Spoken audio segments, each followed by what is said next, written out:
Most investors know how to buy, but ask them when to sell, and that's where things fall apart. Here's the mistake. You buy at 100, it goes to 150, and you think, great, I'll sell and lock in my profit.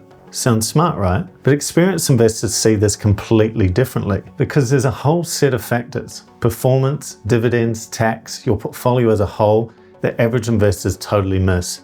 And if you don't understand these, you could be selling at the wrong time for the wrong reasons and leaving serious money on the table. Let's start with the difference between average investors and experienced investors. The average ones usually sell for emotional reasons: fear when the market drops, or greed when they see a quick gain. They focus on a single trade. I bought at $10, sold at $15, I've made money. But they're only looking at capital gains. They ignore dividends, they ignore reinvestments, they ignore fees, and they never think about the tax bill that comes with selling. Experienced investors, on the other hand, think differently. They don't look at trades in isolation. They measure total return. Capital gains plus dividends after fees over the time they've held the asset. And they compare that to a benchmark. Because what really matters isn't just did I make money, it's did I beat the market? Was it worth the risk? When you're thinking about selling, one of the biggest mistakes is only looking at capital gains. For example, I once held this bank stock for several years. The price had basically gone nowhere. I looked at it and thought, this is dead money, I should sell this thing. But then I dug deeper, I checked the dividend performance, and it was massive. Even though the price hadn't moved much, the dividends were delivering a really strong total return. So if I had just focused on the capital gains, I would have sold a position that was actually performing really well. And that's the difference between average investors and experienced ones. Average investors see a flat price and think, time to sell. Experienced investors look at total return, capital gains, dividends, fees over time, and ask, is this asset still pulling its weight in my portfolio compared to the benchmark?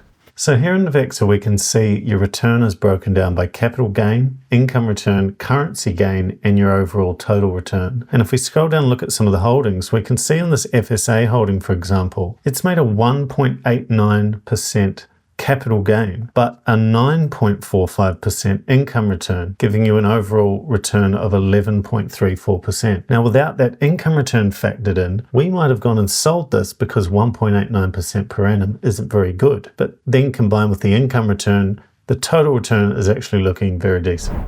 This is why total return is critical when deciding whether to sell. Sometimes the price chart doesn't tell the full story. Now let's talk about tax, the part average investors completely miss. And here's the thing, every time you sell, it creates a capital gains tax or CGT event, and the timing of that sale can make a huge difference. Sell within 12 months in Australia, you don't get any discount. Hold longer than 12 months, and you could be eligible for the 50% CGT discount. But that's not all. Gains don't exist in a vacuum. They can be offset by losses. So sometimes the smarter move isn't just, should I sell the stock? It's, should I sell the stock now given what else in my portfolio is up or down? And that's why experienced investors always plan for the after-tax result, not just the headline profit. And that's often the difference between a good trade and a bad one. Jumping back into Navexa here, I'm going to show you how we would simulate a trade to know what the tax impact's going to be. So we'd come into our BHP holding and look at the trades. And we have all these different parcels that we can play around with. Some of them are eligible for the CGT discount, some of them are not. So how would an experienced investor decide whether they're going to make a trade here when looking at the tax? We can open Navexa AI here and type in, what if I sold $2,000 worth of my BHP holding? Now Navexa will automatically calculate using the CGT strategy that you've set in the capital gains tax report and show you that if we sold this for the current market price, here is the tax impact summary. And we can see our estimated tax liability is going to be about $418. Now knowing that allows you to make the decision, am I happy with that level of capital gain compared to other things I'm doing in my portfolio, or is that simply too much? But it gives you the choice before you make the trade. Here's another big difference between average investors and experienced ones. The average ones treat every trade like a standalone decision.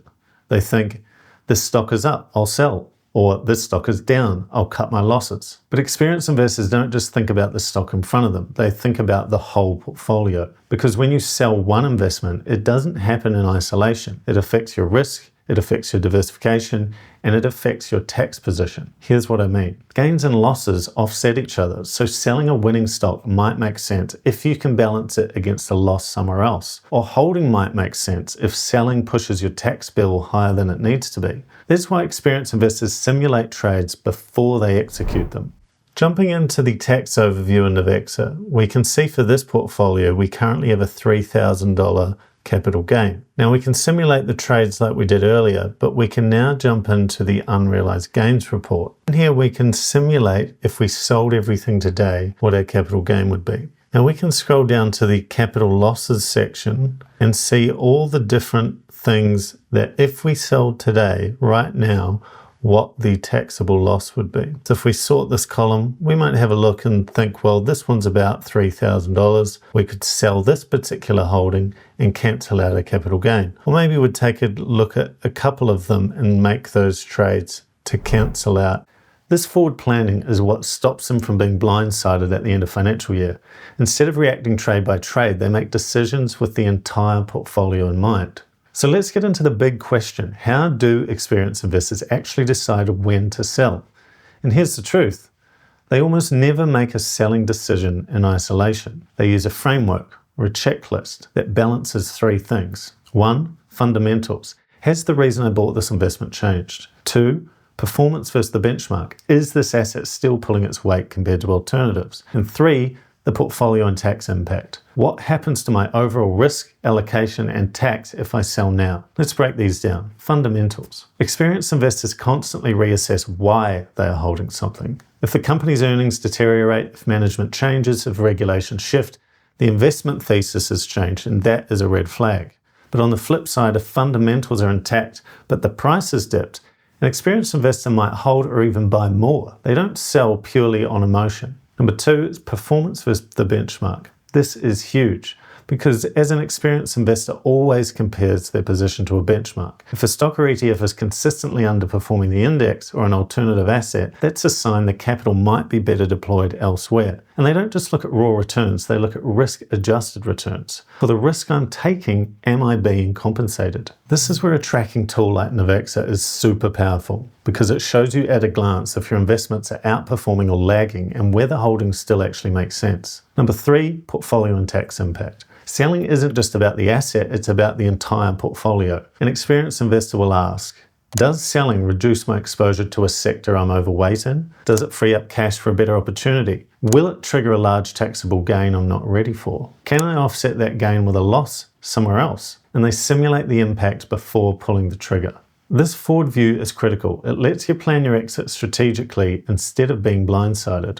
So if you take nothing else from this video, take this. Experienced investors decide when to sell based on information, not emotion.